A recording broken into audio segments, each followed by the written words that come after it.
rolling strong for roll number 8. Nighthawk back on top. I'm on the bottom. It's our third time going today. Side control for Andrew again. Standard. That's how we always start. We always have a little battle here. I always give him a couple different looks. And I see how he handles it. That time I was just able to get up, hook the head, and I used that to sweep. Andrew's getting his legs back in the fight here. But I just continue to pass on. I sprawl out here. And I'm just riding, just controlling, just to see what he's going to do. See if you have a strong hip out. The hip outs there are weak on Andrew. He's not getting his head up. You see how he keeps his face down to the mat. So you need to drive your head up and explode your hips. So I just bail on those and see if I can smash him.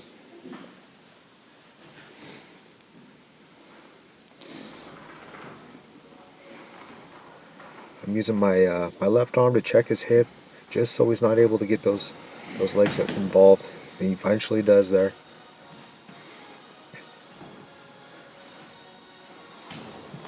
There I go. I'm posting the head. You see, as I did that, I could let my torso get very long. I used a head wrestle there, and just got my butt up. And then, as soon as my knee passed his hip, I opened it up and went right to mount. And now I'm flat. I'm working. Bringing up my left hand, fingers, with my right hand underneath. I'm going to hook that, and then here I go. I'm going to work for the arm triangle position, and he stops that. But he's not moving to get out. He's just staying in that position. And here I go. I just start attacking. My methodical sub setup, it didn't work, so here I go. I'm just starting to create chaos, cross-facing, controlling wrist, hooking under the elbows. Up, as soon as he tries to get back to position, I'm getting it right back. I'm just going to keep going forward. So here's the mount. You see how his legs aren't moving too much and his hips aren't moving too much. He's not turning. Go back to side control now. And I cut his body off in half. Start to work the Japanese necktie. Here he goes. He starts turning into me now the way you should. Here I go. I'm trying to take the back.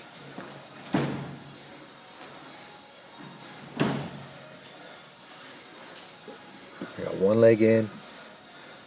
Where to get out? Start using my head. I push his head into my shoulder. It just clears hand. I work the short choke. And there it is. That's it. He wanted to. He was looking at himself in the mirror, checking it out. He's just seeing that there's something there. But like I said, it makes you think. Andrew's a little tired here. It's toward the end of the day. But this is when the real training starts. When you're tired, your technique, your movement, your basic fundamentals, mechanics, and all the theories and stuff that creates the martial arts system, they need to come into play. If not, I mean, your skill level or your belt level, it literally drops by fatigue. And you want to avoid or prevent that from happening the best you can. I mean, it's inevitable. It'll happen as you get tired. Things start to get sloppy. But as I said, that's when the real training begins. So it's good to put yourself in the deep waters and get accustomed to performing there.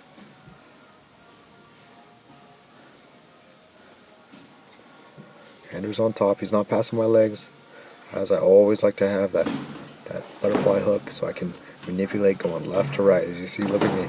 I shifted all the way to the left, all the way to the right, and now I just out wrestle him here. Oh, that was a nice little pass of the knee. I just brought it all the way across and smashed his knee to the near side and then passed right to mount. Again, now mount, he's not doing anything. All he's doing is he's turtling up. He's trying to get that little quarter guard. So, you know what? 3/4 mount. I'm going to stay full mount. I'm wanting him to do more here.